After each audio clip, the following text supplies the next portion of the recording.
Hey guys, Hellfire Gaming here, back at it again with another non-build video that nobody cares about. Today we're going to be making a tier list of all the model companies that I can recall building models from. For the statistically likely majority of you that are over 50 years old and American, a tier list is a way of categorizing things in terms of how good they are, with S tier being the best of the best and F tier being very bad. Keep in mind that this is all just my opinion and mainly based on these companies' 1/72nd scale aircraft because that's what I build. So if you don't like it, then you're just a cringe liberal millennial snowflake. Starting off in alphabetical order, Academy. I think Academy is the company I've built the most models from, with Hasegawa and Italeri being relatively close seconds.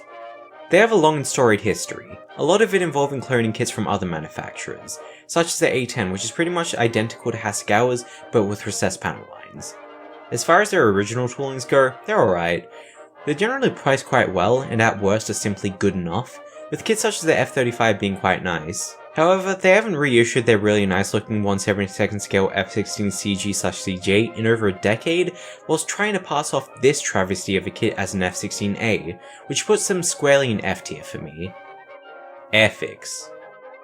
Seeing as I started the hobby during the pandemic, I've only known Airfix as their current revitalized selves, as owned by Hornby, so luckily for them my opinions aren't really based on their apparently really terrible Humbrol malaise era.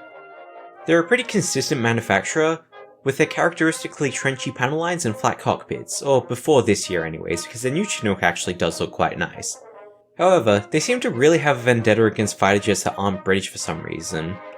The F-35 is one of those oversynth flight starter kits, and prior to that, their last goal at them was dragging the corpses of a bunch of 70s and 80s toolings as part of that astonishingly bad Top Gun Maverick tie-in they did back in 2020. Also, the upcoming Eurofighter starter set doesn't seem to come with any things under wings, thus squandering the opportunity to be first to market with a Eurofighter that isn't eye-wateringly expensive like Hasegawa, has regular markings options, unlike Revell, and is actually good, unlike Italeri.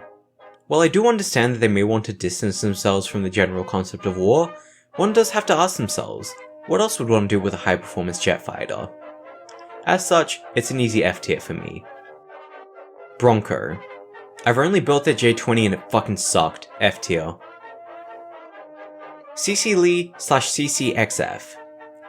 I bought their flanker on AliExpress because I thought it would be really funny. It was a clone of Italeri's already not very good one, but made somehow even worse.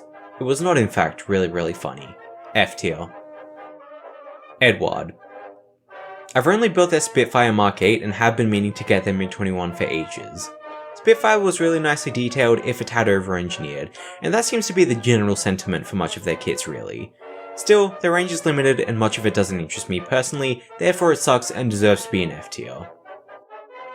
Hasegawa. I really want to like Hasegawa. I mean, I do, but you get what I'm trying to say. They're consistently inconsistent. Their stuff from the 60s up until maybe 1983 or so is very much of its era, but shape accuracy tends to make up for any issues in terms of build. 1985-ish is when they figured out recessed panel lines, but then their cockpits are still flat and boring, which makes some kits like their MiG-29 worse than Italeri's despite not actually doing anything too majorly wrong. 1988 was very evidently their heyday because their F-14 and F-15 from that year beat the ever-living shit out of its contemporaries, and even now still hold up pretty well. And then they must have fired whoever designed those kits because it's back to alright detailing and flat cockpits post 1988. Also, they've forgotten to actually tool any new 1/72nd scale aircraft after 2018.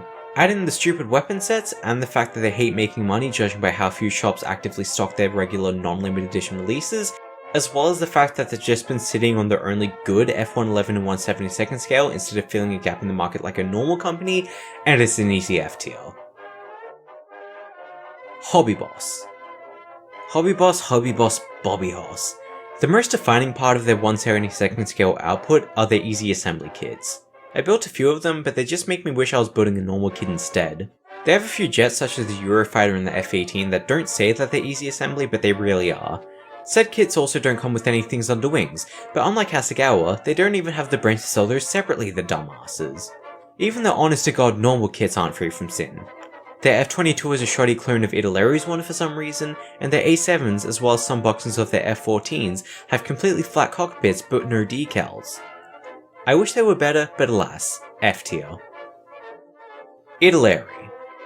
You may not know this, but my genealogy and cultural background is largely Italian, which is why Italeri makes me fucking weep. I built way too many of their kits, to the point where I genuinely regret giving them even an ounce of financial support on account of how goddamn lazy their business strategy is and how incapable they are of putting out something to market that isn't a complete and utter embarrassment for Italy as a country. The earliest tooling I built from them was the Tornado, from 1973 back when they were called Italieri, albeit the 2016 rebox of this kit. While it did show its age in some areas, it actually showcased some glimpses of brilliance, such as seams that line up with panel lines, a novel design for the sweep mechanism, and recessed panel lines. In 1973 no less. But then just about every other kit I built from them has been bloody dreadful. Why does their 1980 Hornet have raised panel lines? Why is their 1992 Mirage 2000 not even an actual Mirage 2000? Why does their 1990 Flanker have raised panel lines? That comment I made about Italeri's MiG-29 earlier? It's not because Hasegawa made a bad kit, it's because their 1992 MiG-29 is the one thing they've had a hand in tooling that isn't complete and utter garbage. They do rebox some Eshi kits which are quite decent, but congratulating them for doing that is like congratulating an abusive deadbeat dad for their kid's university scholarship. F tier. Mr. Craft. Mr. Craft broke into my house, rearranged the cutlery and helped themselves to the grapes in the fridge. F tier. Revell. I haven't actually built anything from them quite yet, although I do have their Gripen and F-22 in the stash. There is a reason that I only have 2 things from them though, even though I've been doing this for 4 years. It's because they're not super common in Australia, and when you do find them, they're usually way overpriced for what they are. I know Revell can't help geography, but what else can I do but put them into F tier? Tamiya. I don't know why everyone puts them on so high a pedestal. Like, yeah, they make some good stuff sometimes, I'm not denying that. I built their Skyray and it was really good. But other than that, especially in 1/72nd scale, they really don't have much else going for them. So much so in fact that they rebox Italeri kits. Hell, even in 1/48 scale, they keep pumping out the F-15, Sea Harrier and A-10, even though they're only barely possible for 1/72nd scale. And don't even get me started on the prices. $40 reduced for the IL-2, get out of here, to F tier with you. So, here's my final tier list. Do you agree with it? If not, write to your local member of parliament about it or something, cause I don't care.